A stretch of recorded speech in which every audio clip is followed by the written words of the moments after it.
Now at 5, new information about the man accused of stabbing 2 teenage boys on a MAX train in a racist attack. Thank you for joining us. I'm Laurel Porter.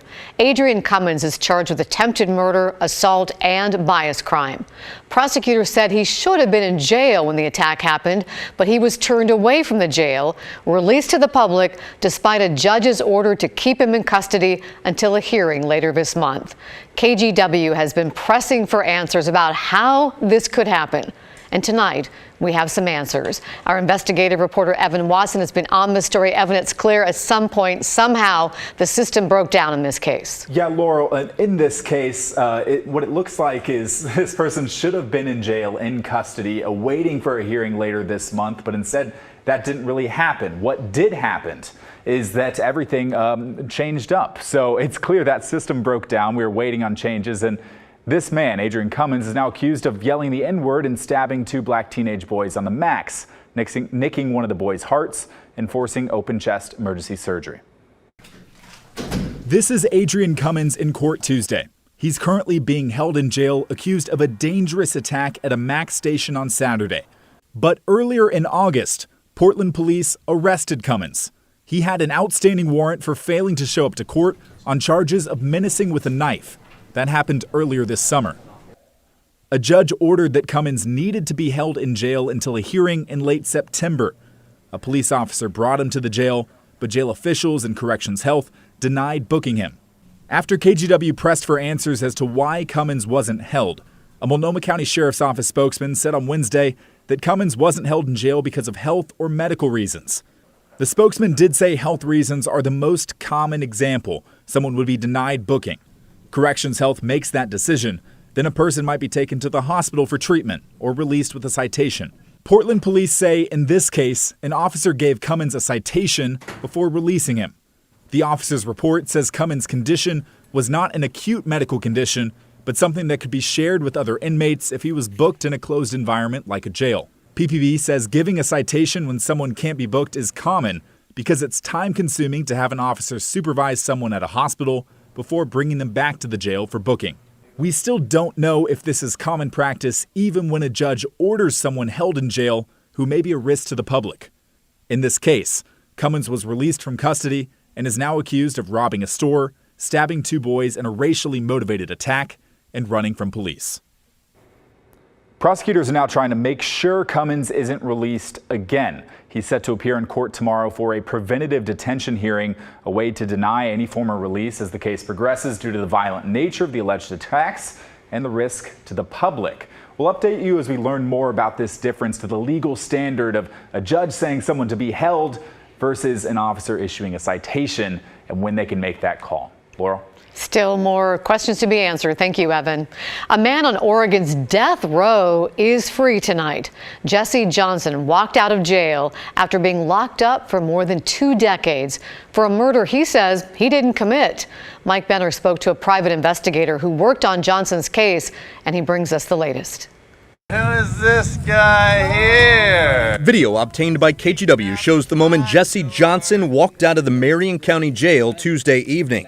The 62-year-old has been behind bars for more than 2 decades. It was emotional to see on his face just this feeling of freedom. Eric Mason is a private investigator who spent years working with the Oregon Innocence Project to free Johnson, who was charged with killing Harriet Thompson in her Salem apartment in the late 90s.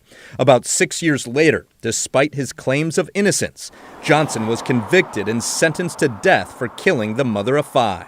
This was the kind of case that kept you up at night. You were thinking, man, this guy didn't do it.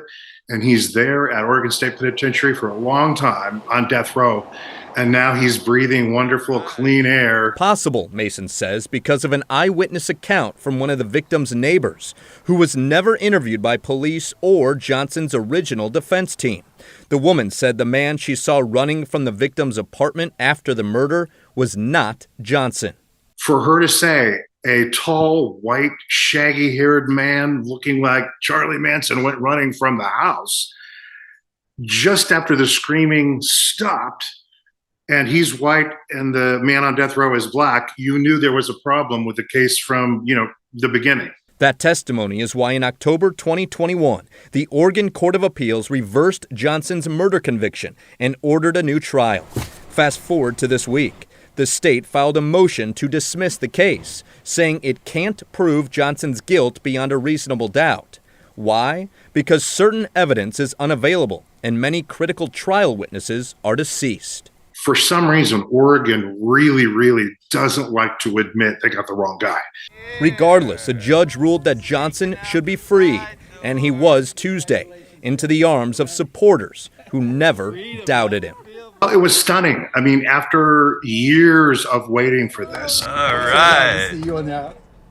All right, it's worth mentioning we did reach out to state prosecutors for a comment, and they said no comment. Also worth noting, since both aggravated murder and murder are crimes that can be charged at any time and are not barred by the statute of limitations, if new evidence is discovered or becomes available, this case can be presented to a grand jury, and Johnson can be tried again. Laurel. Thank you, Mike.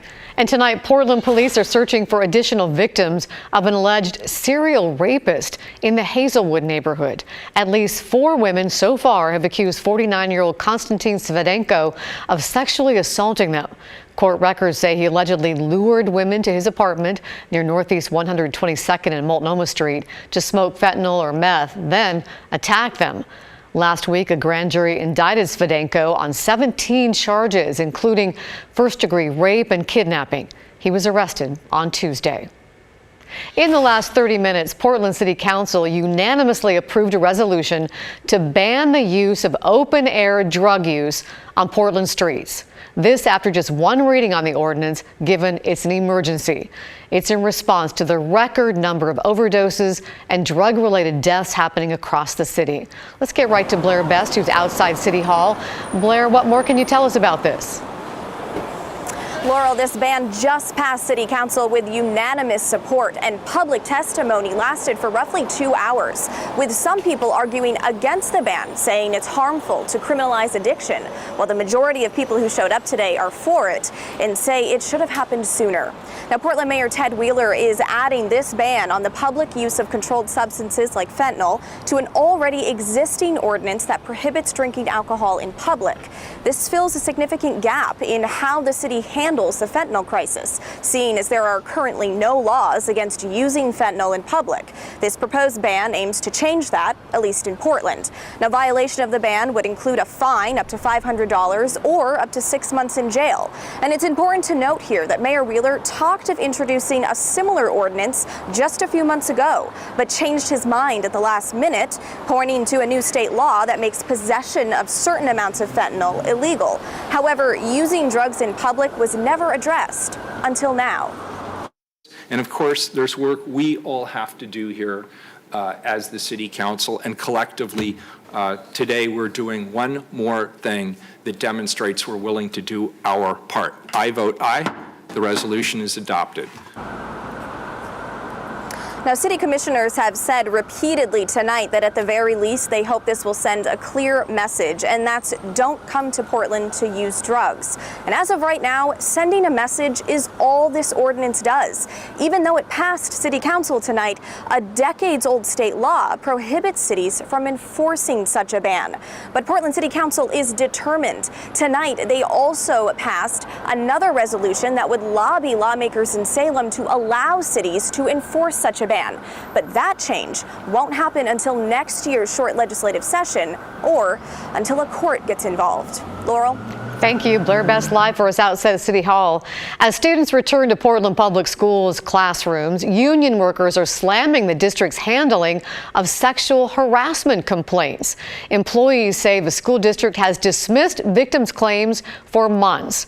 Now the unions have several demands they want to see met. Our Thomas Schultz has more.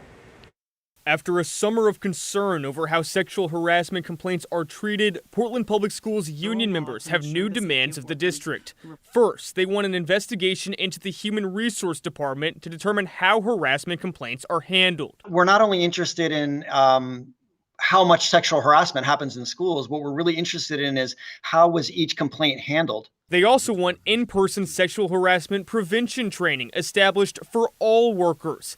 And maybe the biggest of them all, Union workers want an independent auditor to investigate all sexual harassment claims that have been made since Superintendent Guadalupe Guerrero's tenure started. The district has responded to complaints of sexual harassment by dismissing the lived reality of victims. A couple of months ago, a custodian quit at a school board meeting, citing sexual harassment. Another said she was fired after reporting harassment. An English teacher is filing a lawsuit against the school district, claiming she was harassed at multiple schools. Her lawyer says other teachers have also alleged that they have been retaliated against for reporting sexual harassment. Fellow custodians and teachers say that behavior is rampant.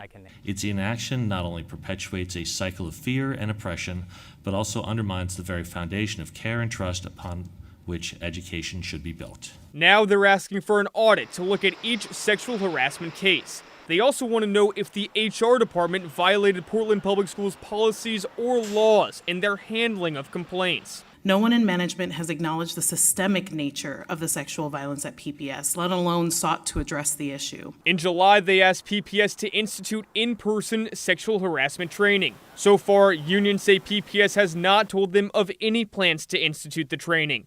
In a statement, PPS says the school district reached out to all employees to ensure everyone knew how to file a sexual harassment complaint. The district also hired an outside investigator to investigate sexual harassment claims. This year, PPS also added in-person sexual harassment training for managers overseeing members of the Service Employees Union. But union members say more must be done. The district response has been to basically say that there isn't a systemic problem. In Portland, Thomas Schultz, KGW News. Dozens of cyclists filled the steps outside Portland City Hall this morning to protest the 46 traffic deaths we've seen already this year. Those attending tell KGW things need to change. Advocates are urging the city to invest in safety infrastructure for cyclists and pedestrians, add more traffic cameras, and better enforce speeding laws. Getting to your destination 5 seconds faster is not worth the risk of killing somebody. And we just all need to sort of understand our collective responsibility and slow down on our streets. 63 deaths were reported both in 2022 and 2021. Just last month, transportation and public health leaders called this year's deadly traffic death trend a public health issue. Still ahead here on KGW News at 5 o'clock, mystery solved. What this floating object in the sky turned out to be in West Portland and where you may have seen it before. Plus, everything must go. Another Portland spot gets ready to close up shop after more than nearly 80 years in business. And here's a clue, that was not a weather balloon, but it was super interesting, right? We'll talk about that in a bit. Look at Mount Hood right now, also fantastic. Man, there's clouds of lenticulars just putting on an absolute show this afternoon. 56 degrees on the mountain. They do give us a clue to what's happening in our weather for tonight and tomorrow. We'll talk about that after the break.